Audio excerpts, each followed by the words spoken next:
Yes, thank you. Thank you. As a young man, I was really interested in environmental issues, environmental degradation, and later, as I began gardening, a focus on land management and how we were taking care of these assets, our land. And I didn't see much of that in landscapes.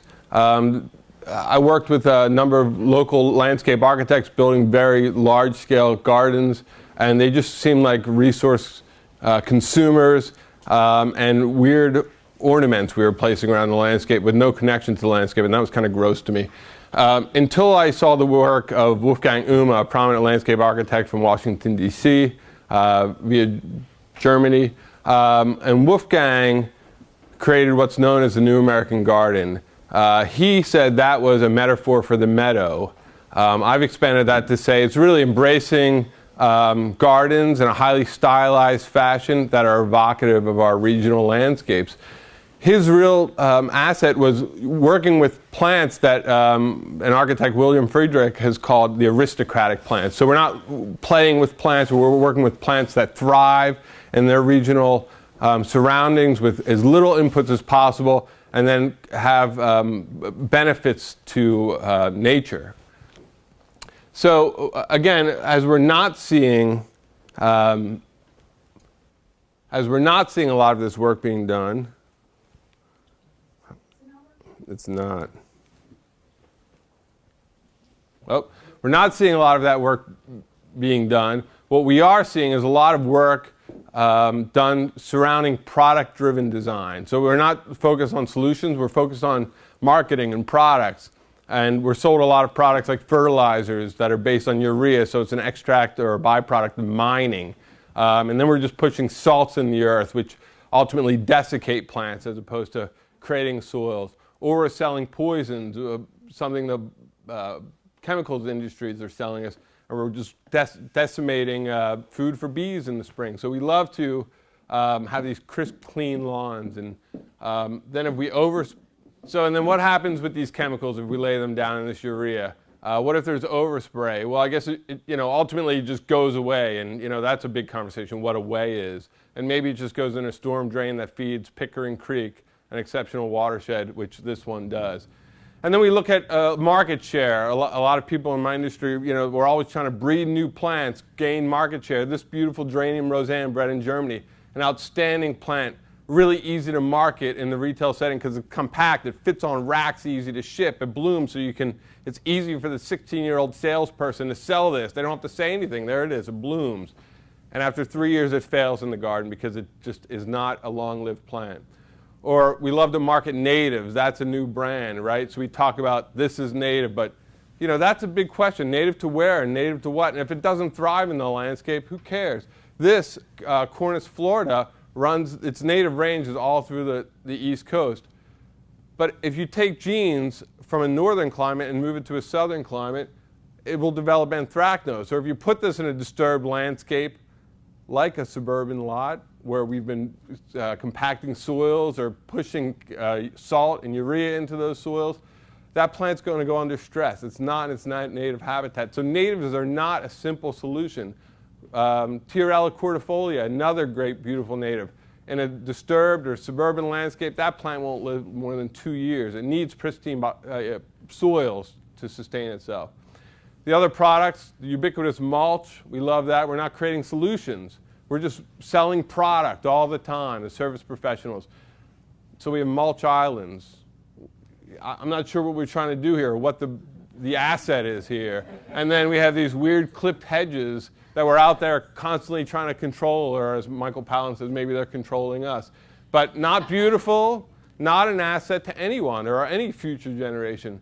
Just a weird product we're continuing to sell. And then products are coming online like these plugs. So now our wholesalers are providing 4-inch plants in big trays. A real asset, a product that's become a real asset to us. So we're able to go out and build huge gardens at a fraction of the cost, mobilizing, selling materials. And we're looking for plants, again, that little plugs like this we can put in the landscape. And in my gardens, I don't even water except for maybe once. They never get anything, no mulch, no fertilizer, and they thrive. Otherwise, they go in the trash can. So where do we look for lessons?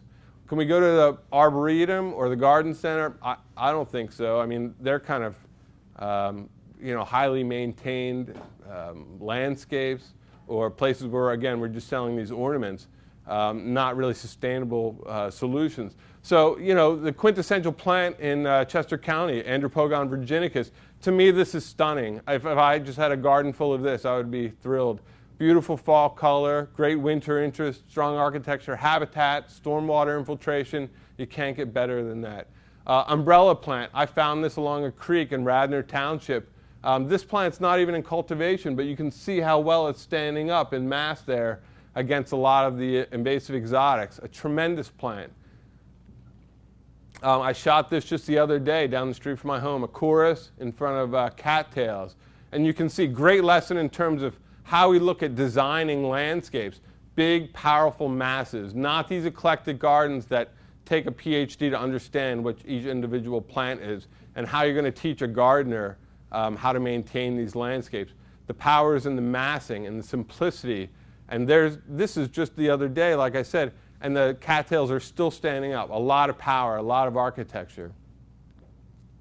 This is what I see outside my office window every day. Phragmites, a plant that's been demonized for generations. It's knocking out habitat in places. But is it the plant that's knocked out habitat, or have we done that? And the plant's just doing what plants do. It's cleaning stormwater. It's creating habitat. It's building soils. Is that a bad thing? I don't think so. And again, there's the power of the mass. That's what nature does. And to me, that's a great lesson in terms of designing landscapes. And again, right down the street from here in Phoenixville, one of the best masses of Mertensia virginica I've ever seen, and it's probably blooming right now along the trail of the Schuylkill River, dominating the landscape there in the spring. Acres and acres and acres of this bloom, and you'll see the ostrich fern coming up through this. Exceptional, not eclectic, not decorative, powerful. And then where we go to look at highly disturbed landscapes as lessons, where do we go? Railroad tracks, abandoned railroad track. This is the Reading Viaduct. This is my colleague Paul Van Meter, who was Wolfgang's right-hand man for years. Paul Kalina from the High Line in New York City, and Dale Hendricks is also in there. Tremendous plant propagator from North Creek Nurseries. We're looking at what's growing there. What can we build in these to create parks without having to revitalize all the soils, rebuild all the soils? We have black locust in there, or black oak. I found southern magnolia growing up on that line. Schizocarpum scoparium is a little blue stem, the cousin of our andropogon. I use this plant in my garden for hay to put around my vegetable gardens. It has great winter interest. Purple, it turns purple in the fall. Hues of orange. And in our heavy clay soils, it'll flop. So not a great plant to introduce to clients who want that powerful backbone or architecture in the garden. But in real fine soils, aggregate, it's tremendous. And here's Pete Oldhoff, one of the most renowned landscape architects in the world right now. Paul and Rick Dark took him out to Falling Water, and this is him in a field of andropogon. His garden now in Humelo, Holland, his office looks like the Pine Barrens because of a trip he took out there with Rick Dark, which has beautiful landscape in its own right. And that's where you go to find out about landscape and plant communities. You see what happens in nature. That's where the powerful lessons are. And then how does this relate to a personal garden?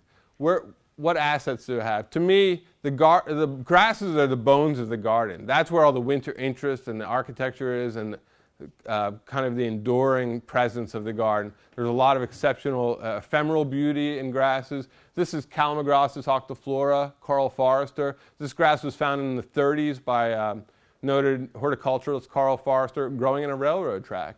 And that froze over the next day. It was straight up, and it stood straight up all winter long. Just a small diminutive planting, a test garden, if you will. Not a powerful design.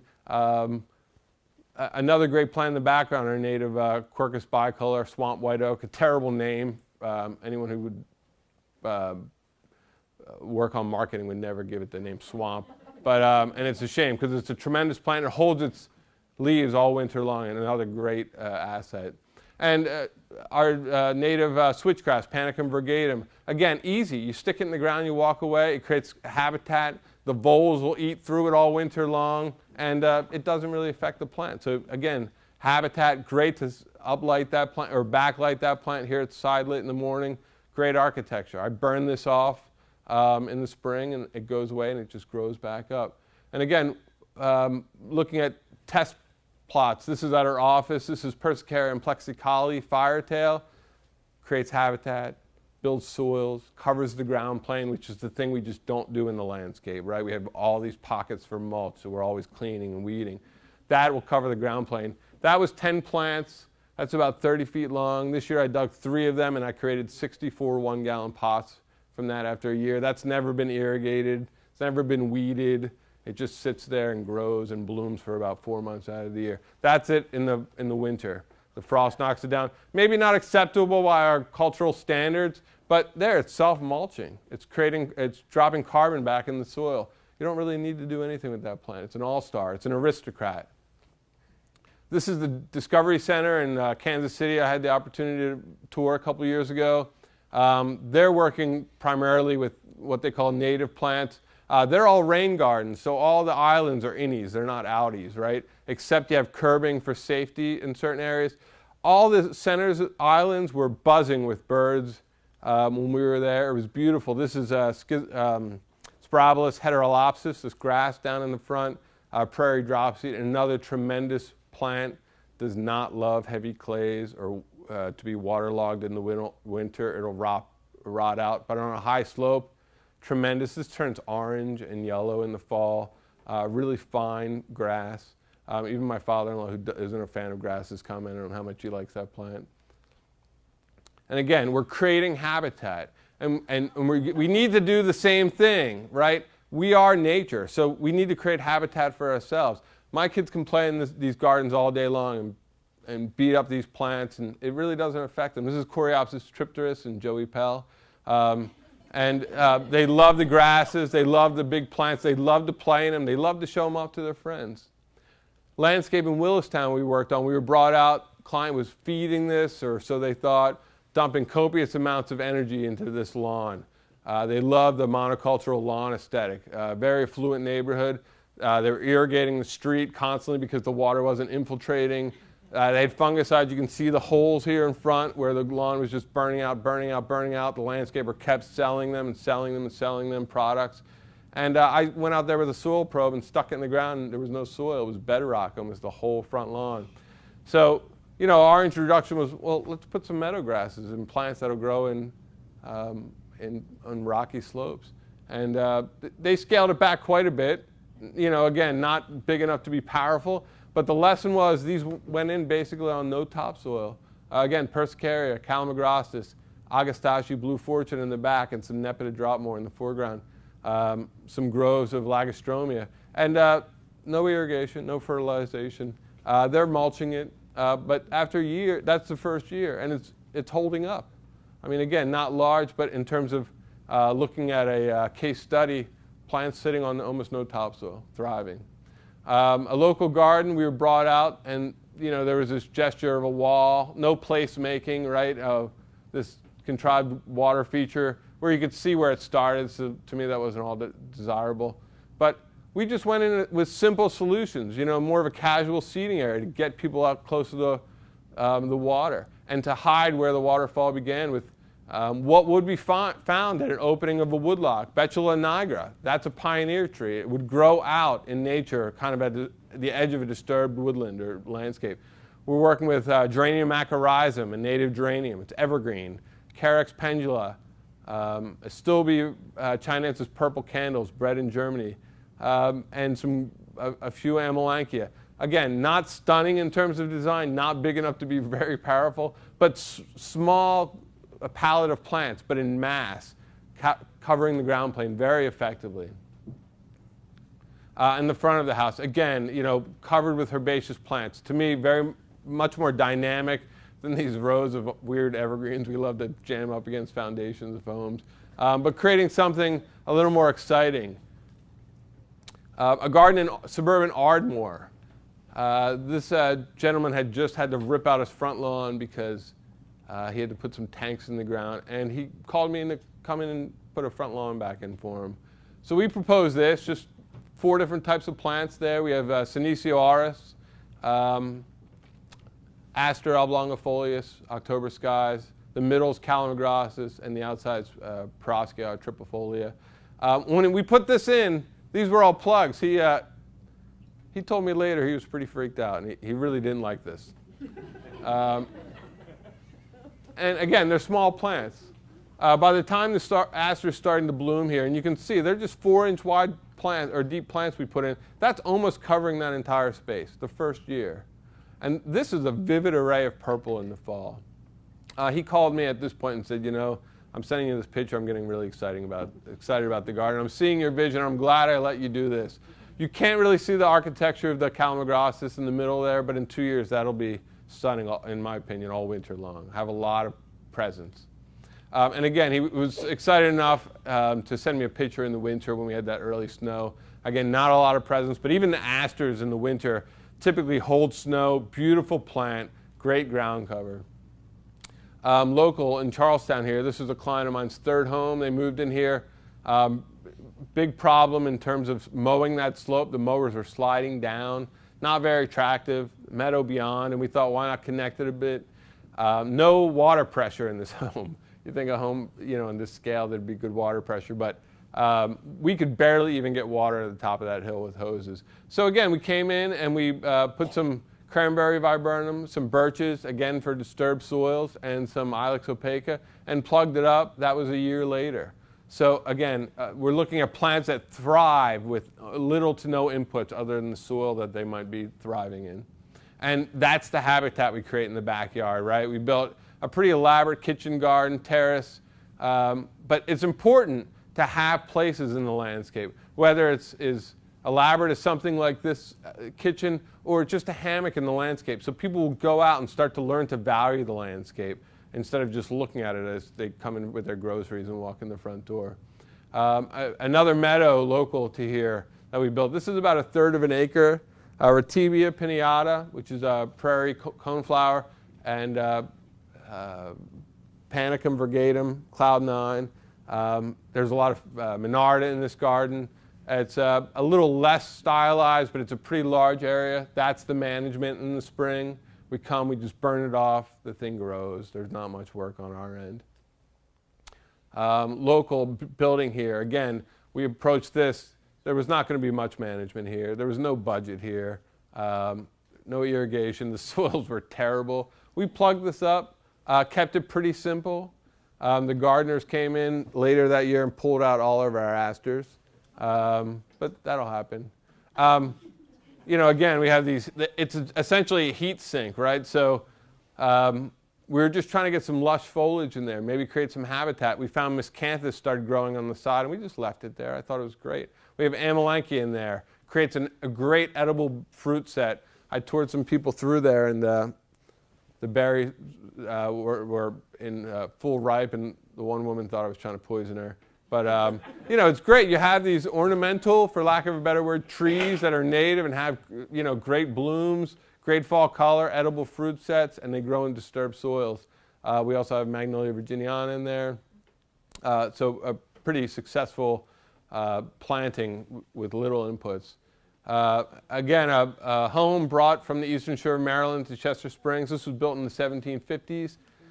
Client relocated, and they had this very suburban entrance where everyone went to the back door. There was no circulation to the front door, but they had this tremendous long views of the landscape beyond, and all they had were these weird little bushes out in front. You know, so we just thought, you know, why not get an authentic entrance to the front door where we bring guests through these groves of magnolias. We kept the palette really simple: Carex, Calamagrostis, Geranium macrorrhizum, Agastache, all these plants that we know would thrive in big drifts. So these are at least, each drift might be 100 plants a piece, minimum, sometimes larger. But the whole entrance to this garden, there might be 8 of these Magnolia virginianas. Again, I never lose this tree. We stick this in the ground, walk away, and it just thrives. It blooms through the summer sporadically. A little north of its native range, but it thrives here very well. And, you know, on a grander scale, we built this for a local landscape architect. There's a lot of management my crews do to this garden. But, you know, even on a kind of you know, a period piece of architecture like this Irish Manor in Radnor. I find it really interesting that this couple decided to do a lot of grasses, and these function very well. I'm not really fond of this limus grass in the swale here, but the panicum, we have panicum heavy metal behind panicum Shenandoah, a more dwarf variety. And again, pretty diminutive planting for my taste. I'd rather see this be about 5 times larger, really wrap around this area, but effective. Bulbs, this is where we plant the bulbs. You know, as the grasses go down, the bulbs come up in the spring. It's easy. It's as low maintenance as anything we can build. And in their courtyard, again, I give them a lot of recognition for putting some large trees in around the house, and most people are afraid to do that. We moved these in at this scale, so there is a lot of management when you do that. We do need to irrigate these trees for a number of years. We do need to have integrated pest management in place, because the bugs do jump over these things as you know you move a tree this big. But you know, more of a contrived, conventional landscape with the boxwood hedges. But again, we covered the ground plane densely in this courtyard, and that's the one lesson I think we miss all the time. We're not taking cues from nature in that we're not covering the ground plane. We leave pockets and we decorate and we play, and we're not covering the ground plane. Out on the edge, again, a big mass planting of herbaceous plants. Kind of a wonky line here I'm not happy with, but again, aristocratic plants, Monarda fistulosa, Amsonia hubrechtii you see in the back with blue flowers. This has tremendous fall color of this plant. This was found in a ditch in Arkansas, and just an all-star. People see this, they always ask what it is, they always want it. And look, right off the terrace, we're looking through groves of Magnolia virginiana. And that's powerful to me, to get these kind of sparse trees in windows, push the landscape into the homes. And that's a cross view of it. And you can see these warm season grasses here on the side. I mean, there's a little lag time with these gardens. These plants typically thrive in our hot northeast climate, but there are some of these cool season annual weeds that come in and start to grow a little earlier than them. So there's that lag time where if people want it, you know, this perfect manicured landscape, there's a couple weeks in the spring where, you know, there's a little bit of mess, but the rest of the year, these gardens just thrive and outcompete the weeds. Again, a lot in Ardmore, neoclassical home, very narrow lot, and we just put Mexican male fern. This is a Hakanakloa macra from Japan. Thrives under maples, and if any of you know maples, it knows they have dense fibrous roots. They suck all the moisture out of the ground. So this plant, it turns blonde in the winter, the Hakanakloa. It's just beautiful all winter long. The ferns go dormant, but you know, a lot of fall color there. Hamamelis japonica blooms in the winter. We select cultivars that hold their leaves, like this Arnold's Promise. I love that in terms of winter interest. So just small, but again, pretty small palette of plants here. This is the Donald Garden locally. I did some consulting on, and Tyler kind of took the reins on this and really simplified it down to this mass of Calamagrostis. And I love this photo because when I toured this with him last year, he told me that the weeds were coming in through this Calamagrostis, but he didn't care because the mass was so powerful, you didn't really pay attention to the weeds. And ultimately, that Calamagrostis will outcompete most of the weeds in there. But that's the power of this massing. You know, you really don't sweat the small stuff, as it were. So I wanted to show you a little bit of Wolfgang's work.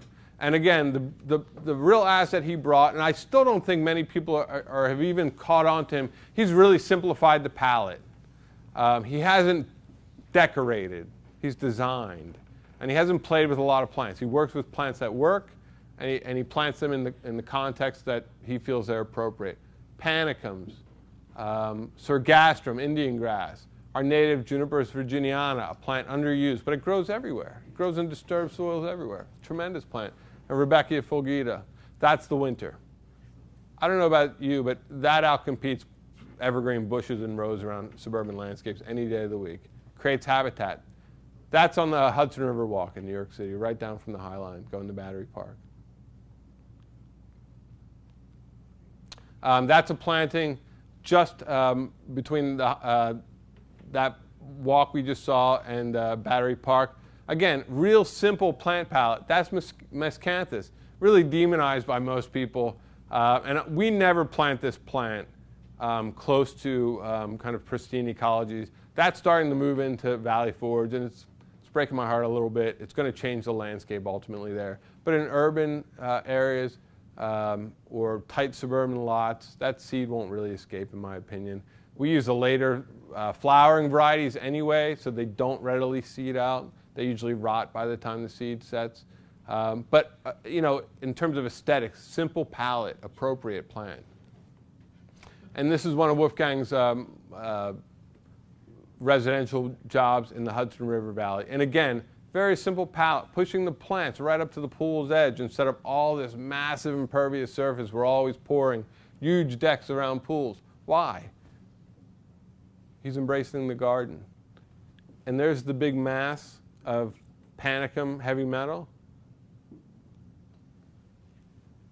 And there it is in nature as Phragmites. But the same lesson. That's where we take cues from design, from nature. And I really feel like if we embrace ecology and take lessons from nature instead of fighting it, there'll be multiplicities of assets for generations to come. Thank you.